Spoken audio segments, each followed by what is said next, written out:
எல்லோரும் எப்படி இருக்கீங்க? இப்போ வந்து முருங்கைக்கீரை வந்து எப்படி சமைக்கலான்னு பார்க்கலாம். அதுக்கு முருங்கைக்கீரை வந்து பறித்து எடுத்துக்கோங்க. தோட்டத்தில் வந்து இது கடையில் வாங்கல, தோட்டத்தில் வந்து பறித்து எடுத்தாச்சு.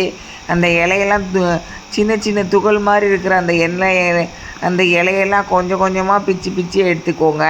எடுத்துகிட்டு அதுக்கப்புறம் வந்து இந்த தோட்டத்தில் உள்ளதுனால நான் கழுவலை, அதனால் கடாயை ஒன்று எடுத்துக்கோங்க. எடுத்து ஒரு குழிக்கரண்டி எண்ணெய் ஊற்றிட்டு அதில் வந்து கடுகு உளுந்தம்பருப்பு போட்டுக்கோங்க. இது விருந்தார் ஆச்சி சமையல் தமிழ். சப்ஸ்கிரைப் பண்ணுங்கள். நன்றி. நீங்கள் எல்லாத்தையும் நல்லா பிச்சு எடுத்துகிட்டு அதுக்கப்புறம் இந்த இலையெல்லாம் வந்து தண்ணி வச்சு கழுவிடுங்க. கடாயில் வந்து கடுகு உளுந்தம்பருப்பு நல்லா பொரிஞ்சிட்டோம். உளுந்து வந்து கொஞ்சம் ஜாஸ்தியாக வந்து ஒரு டேபிள் ஸ்பூன் போட்டுருங்க. போட்டுட்டு அதுக்கப்புறம் வந்து மிளகா வத்தல் வந்து 2 மிளகா வத்தல் வந்து நீட்டு மிளகா வத்தல் எடுத்து பிச்சு போட்டுக்கோங்க. உப்பு வந்து ஃபஸ்ட்டே போட்டுறாதீங்க. வெங்காயம் வந்து ஒரு வெங்காயம் வந்து வெட்டி போட்டுக்கோங்க. நல்லா வதக்குன்னு வதக்கிடுங்க. அதுக்கப்புறம் அந்த முருங்கைக்கீரையை வந்து கழுவி வச்சதை எடுத்து அதில் போட்டுருங்க. போட்டுட்டு அதுக்கப்புறம் வந்து நல்லா கிண்டி விடுங்க.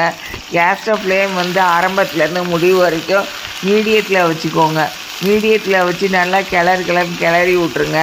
அதுக்கப்புறம் வந்து உப்பு வந்து கடைசியாக வந்து இந்த சின்னதாக வந்துடும். அவ்வளோ கீரை இருக்க மாதிரி இருக்கும், ஆனால் பொரியல் செஞ்சு முடிக்கிற நேரத்தில் பார்த்தா கொஞ்சமாக தெரியும். அதனால தான் உப்பு வந்து கடைசியாக போட சொல்கிறேன். நான் வந்து ஃபஸ்ட்டே போட்டுட்டேன். நீங்கள் வந்து கடைசியாக வந்து உப்பு எடுத்து கொஞ்சமாக போட்டுக்கோங்க. போட்டுட்டு நல்லா கிண்டி எடுத்துகிட்டு அதுக்கப்புறம் நல்லா சுருளாக வெந்ததுக்கப்புறம் எடுத்துக்கோங்க. இது குழந்தைங்க கொடுக்கலாம், பெரியவங்களும் சாப்பிட்லாம். இந்த மாதிரி சமைச்சி சாப்பிடுங்க. இப்போ வந்து கம்பு கொழுக்கட்டை வந்து எப்படி செய்யலான்னு பார்க்கலாம். நம்ம தின்பண்டம் வந்து தேவையாக இருக்கும். அவசரமாக கடையில் போய் வாங்கணும்னு நினைக்கும் போது டக்குன்னு இந்த மாதிரி கம்பு மாவை வந்து அரைச்சி வச்சுருந்தீங்கன்னா அந்த கம்பு மாவை வந்து வச்சு கொழுக்கட்டை செய்யுங்க. அதை வந்து ஈஸியானது, டக்குன்னு செஞ்சிடலாம். 2 கப்பு மெஷரிங் கப்பில் வந்து கம்பு மாவை எடுத்துக்கோங்க. ஒரே ஒரு கப் மெஷரிங் கப்பு வந்து சீனி எடுத்துக்கோங்க. கம்பு மாவு 2 கப்பு வந்து 1/4 கிலோ வந்து கம்பு மாவு வந்துருச்சு. சீனி வந்து ஒரு 100 கிராம் 150 கிராம் உங்களுக்கு எவ்வளோ தேவையோ அந்தளவுக்கு இனிப்பு போட்டுக்கோங்க. போட்டு நல்லா கிளறிட்டு தண்ணி கொஞ்சம் கொஞ்சமாக ஊற்றி அந்த பதமாக வந்தோடனே அதில் வந்து இந்த கொழுக்கட்டை மாதிரி அப்படி பிடிச்சி இட்லி தட்டில் வச்சுருங்க.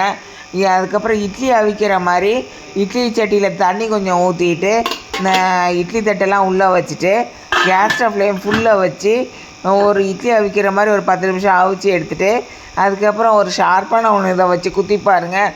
உள்ளே நல்லா அமுங்கி மாவெல்லாம் வெளியே வரலைன்னா வெந்துருச்சுன்னு அர்த்தம். இதை மாதிரி சமைச்சு குழந்தைங்களுக்கு கொடுங்க, பெரியவங்களும் சாப்பிடுங்க. நன்றி.